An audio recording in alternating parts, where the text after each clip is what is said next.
बिस्मिल्लाहिर्रहमानिर्रहीम। हदीस नबी सल्लल्लाहु अलैहि वसल्लम हज़रत अबू हुरैरा रज़ियल्लाहु ताला अन्हु से रवायत है कि नबी करीम सल्लल्लाहु अलैहि वसल्लम ने फरमाया, 7 तबाहकुन गुनाहों से बचो। लोगों ने पूछा, वो कौन से गुनाह हैं? आप सल्लल्लाहु अलैहि वसल्लम ने फरमाया, नंबर 1, अल्लाह के साथ किसी को शरीक करना। नंबर 2, जादू करना। नंबर 3, किसी को नाहक मार डालना। नंबर 4, सूद खाना।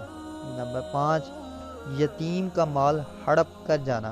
नंबर 6, मैदान जहाद से भाग जाना।